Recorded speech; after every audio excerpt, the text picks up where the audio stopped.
drug din yung bahay ng isang drug user. Hindi na po nakakabuti yun sa pamilya na nakatira din doon. Kasi labas-masok araw-araw yung mga drug user na bumibili at gumagamit sa bahay.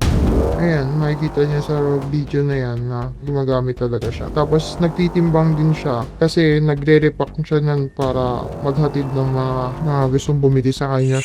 The drugs sila, bawat kwarto ginagawa nilang pestuman sa paggamit ng mga drugs na to. Yung mga bata, minsan nakikita nila na gumagamit yung magulang mo. And walang pakialam ng mga magulang.